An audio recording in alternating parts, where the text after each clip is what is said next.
कुछ ॿुधाईंदो भी हलंदुसि, पर मां हिन बैत खां पोइ हिकु ॿिए अहिड़े महान खे छॾींदुसि जेको असांखे शेख अयाज़ जी वाई ॿुधाईंदो।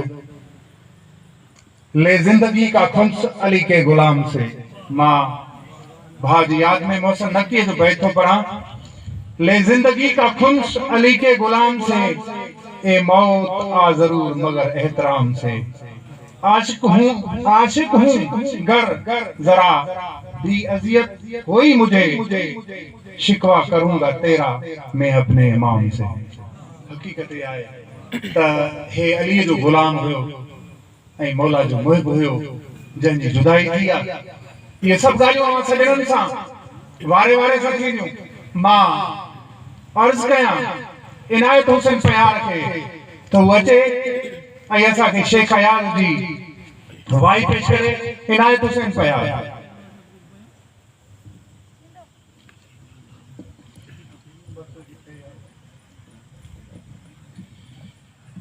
बिस्मिल्लाहिर्रहमानिर्रहीम। अस्सलामु अलैकुम या अली मदद हक मौजूद। सिंध के सदा हयात सुघड़ ॾाहे इंसान अकाबर इंसान उस्ताद फैज़म साथी जे हिन आस्थाने ते वेठल सभिनी आयल मौजूद मेहमान के वरी हक मौजूद। अॼु न उताकुल में तालिब तवारी आदेसी उथी विया मणियूं मूं मारी, जेके जीअ के जियारी से लाहू थी लॾे विया। शेख अयाज़ जी हीअ वाई साईं उस्ताद फैज़म साथी जे नाम। अल्लाहु अल्लाहु अल्लाहु अल्लाहु अल्लाहु अल्लाहु। तेरी पवंदा तारियां, तेरी पवंदा तारियां, जॾहिं ॻाढ़ा गुल यलोमिया तॾहिं मिलंदासीं, हो तॾहिं मिलंदासीं। अल्लाहु अल्लाहु अल्लाह है जॾहिं वरंदियूं को जड़ियूं हो अल्लाह है जॾहिं वरंदियूं को जड़ियूं।